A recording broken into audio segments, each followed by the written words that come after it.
classic tale of a successful company defending its unique product design against a competitor, it accused of being a, quote, knockoff. The central figures are Dan Aykroyd, his company Globeville, Inc., producer of Crystal Head Vodka, and Element Spirits, Inc., producer of KAH Tequila. The legal issue at the heart of the case was trade dress infringement. Part 1. The Birth of the Skulls, 2007 to 2009. Crystal Head Vodka. In 2007, Dan Aykroyd, alongside renowned artist John Alexander, launched Crystal Head Vodka. The product's entire identity was built around its distinctive, clear glass bottle shaped like a human skull. The marketing leaned heavily on the legend of the 13 crystal skulls. This unique trade dress, the bottle's visual appearance, was a core part of its brand and its success. KH Tequila. 2 years later, in 2009, Element Spirits Inc., founded by Kim Brandy, introduced KAH Tequila.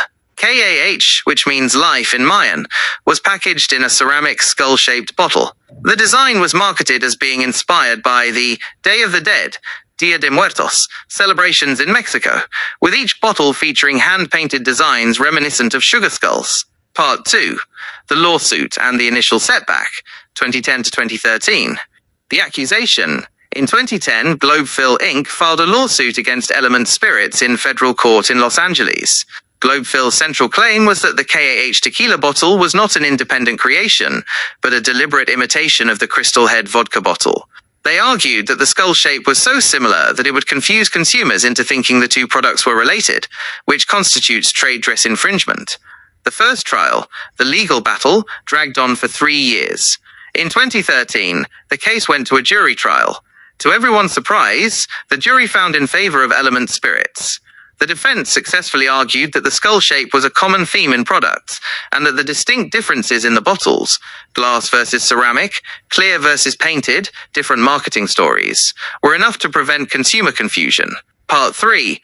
The Successful Appeal and the Turning Point, 2014-2017. The appeal. Dan Aykroyd's team at Globeville did not give up. They appealed the verdict to the U.S. Ninth Circuit Court of Appeals. The appeal was based on a procedural error. The defense's closing arguments had referenced evidence that was not officially submitted during the trial. The appeals court agreed that this error was significant enough to taint the verdict. In 2014, the court vacated the original judgment and ordered a new trial. The second trial, the showdown.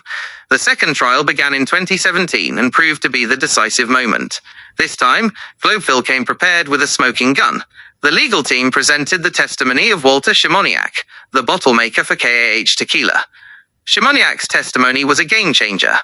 He stated under oath that Kim Brandy herself had given him a Crystal Head vodka bottle to use as a model when he was creating the clay cast for the KAH Tequila bottle. This direct evidence of imitation dismantled the defense's argument that the design was an independent creation inspired only by the Day of the Dead. The verdict. The jury, having heard the new evidence, took little time to reach a decision. They unanimously found that Element Spirits had willfully infringed on Crystal Head's trade dress. They concluded that the KAH bottle was likely to confuse ordinary consumers, and that the similarities were intentional. Part 4. The Aftermath. Damages, fees, and final outcome. Financial victory. Following the verdict, the court had to determine the financial penalties. The court ordered Element Spirits to disgorge its profits from the infringing products to Globeville. The final amount was calculated based on Element's earnings from KAH tequila sales, which came to approximately $872,000. The final twist. The attorney's fees. The legal battle wasn't over. Having won the case, Globeville's legal team submitted a request to recover their legal fees, which amounted to a massive $4.3 million. However, the court denied this request.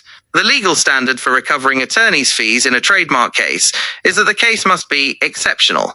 The court ruled that, while Elements had been found guilty of willful infringement, its litigation positions were still reasonable, meaning its defense was not frivolous or malicious. The court upheld this decision, even after Globeville's subsequent appeal to the Ninth Circuit. Final conclusion. Dan Aykroyd's company, Globeville, successfully defended its intellectual property and won a significant financial judgment.